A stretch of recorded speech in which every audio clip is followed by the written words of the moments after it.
Now, I'm not much of an FGC kind of guy. I mean, I like fighting games and all, you know, your Street Fighters, your Tekkens, and your SNK and all that kind of stuff. But there's one particular fighting game that always gets me, and honestly, I wish a lot more people knew about, and that's Tatsunoko versus Capcom. Because I personally think it's time to bring that motherfucker back, okay? Yeah, ladies and gentlemen, Tatsunoko vs. Capcom in 2024. Now that's something I'm surprised nobody has had in their gaming bingo card for this year, and honestly, I figure we start the year right by mentioning one of the greatest fighting games I've ever experienced, not just in my childhood, but just period. And like I said, I'm not much of a fighting game guy, okay? I'm your JRPG, I'm your platform, I'm your action adventure, but there is something about Tatsunoko vs. Capcom that just pulls me in every single time, and I honestly wish Capcom could just bring it back, and you're not in the sense of a sequel, to be quite honest, because you know you have to remember, unlike Marvel vs. Capcom, it is a little bit hard to get more licensing rights for the Tatsunoko manga series that they have, you know,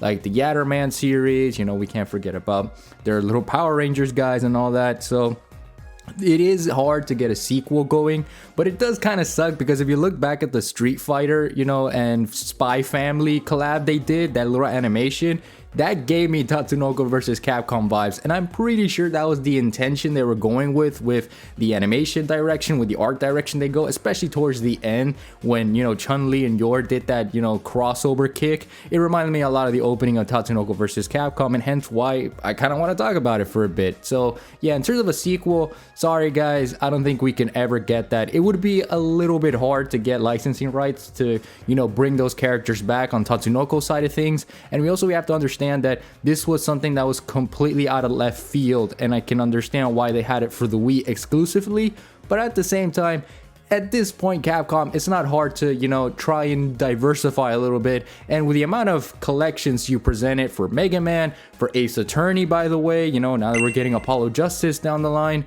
a Switch port, an HD port of Tatsunoko vs. Capcom would be absolutely amazing. And another thing also, because this is like in terms of bringing back Tatsunoko vs. Capcom, clearly that's all I had to say, but in reality this video is more about like my nostalgia with Tatsunoko vs. Capcom, and more of the sense of like why I want it to be brought back, because like I said, this was a hidden gem, not just for the Wii, but for fighting games in general. Like, this was exclusively for the Wii. This was something that kind of brought me into the limelight of fighting games as a whole, because this was technically my very first official fighting game. I knew about Street Fighter, I knew about SNK, I knew about Tekken growing up, yeah, but this one was one that like I really spent a lot of time playing, especially with my uncle, because he was the one that bought it, got it for a birthday gift, and we were just going ham, go toe to toe, unlocking all the characters, you know.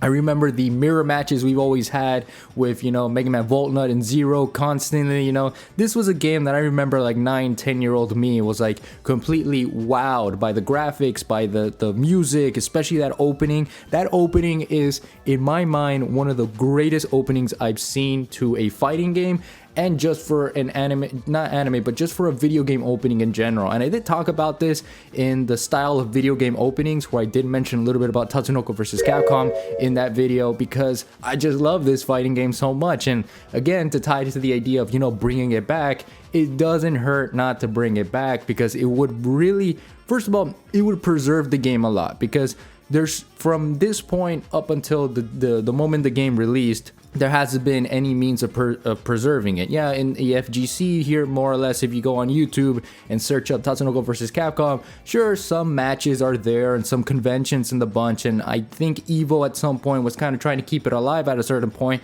but it does suck that it doesn't have the same level of attention as Marvel vs. Capcom 3 does, in the sense of like, alright, people really loved Ultimate Marvel vs. Capcom 3, we brought it back for Evo last year in 2023, you know what, like, it makes sense, we should have it ported on all consoles so that everybody can enjoy what made this game what it is.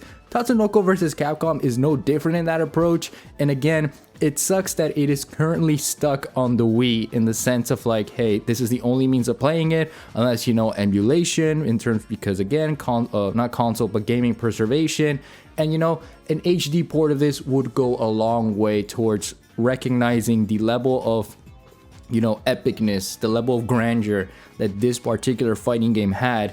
especially for those that grew up with the Wii, especially with those that never really had a fighting game at their disposal beside arcades and stuff, and really got the chance to play a sort of traditional crossover fighting game. Tatsunoko vs. Capcom for sure did that for me and for plenty of others out there. And again, to bring it back would mean a lot for everybody in this case. But as a whole, this is a lot more about speculation, and again, to go back to like my memories with it, this was also the one game that brought me to all the other franchises that are out there on Capcom's front specifically. You know, this is where I learned about Mega Man Legends with Mega Man Voltnut. I played him a lot. That was like my favorite character. I think I would consider him my main if I were to go back to Tatsunoko vs. Capcom. I learned about Okami, funny enough, because of the final boss, which was Yami. I think that was his name, the big circle sphere looking dude, which was just so menacing, and I love the music for it, which again, the music is just amazing for this game. You know, obviously I grew up with Mega Man X, so seeing Zero there and being able to play as him, it was truly incredible. And we obviously we can't forget about, you know, Frank West from Dead Rising. That was my introduction to that franchise too. We also can't forget obviously the Street Fighter gang with Alex, Ryu, Chun-Li. There was also a bunch of others, you know, I think from Onimusha's side of things. There's also the other one where it was like a high schooler like fighting game thing. I don't remember, but in post edit it'll probably, you know, show up which one I'm talking about. And obviously this introduced me to Morrigan. You know, 9-year-old me was fascinated by Morrigan at this time, and I think it kind of makes sense. Like, and it was just something that was so truly incredible at the time. I think also around this time is where I was kind of leaning into Marvel vs. Capcom 3 in terms of like that level of presentation as well, and also, you know, Street Fighter vs. Tekken and all that. So again, Tatsunoko vs. Capcom for me was truly exceptional as a game and as an exposure to other franchises out there that I got to experience later on and you know, later years in the bunch. And so it doesn't hurt that for Capcom again to see like, listen, all right, we hear you, we'll bring it back, here you go.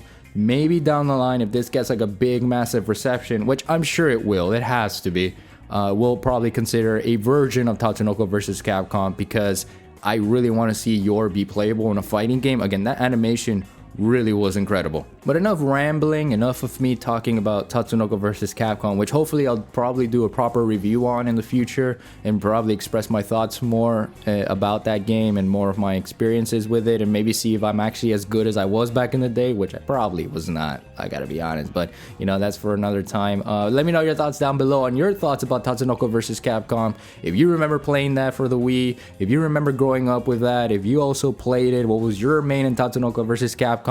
Throw it all in the comments down below, because again, this is a hidden gem of not a franchise, of a game within the realm of Capcom, and it would be amazing if they said, all right, here in 2024, here's an HD port, here we're porting it over to all modern consoles, let's bring it back on an FGC level kind of things, and you know, maybe we'll see how it goes. But yeah, throw that all in the comments. I got more stuff cooking, of course. I probably want to talk a little bit more about Capcom for a good while, you know, to start the year right. But you know what? Throw it all in, all right? I got stuff to do. Again, peace out. Roll the outro. I'll see you all with more soon, all right? Remember, guys, Tatsunoko vs. Capcom is truly one of the greatest things of all time, okay? All right, peace, bye.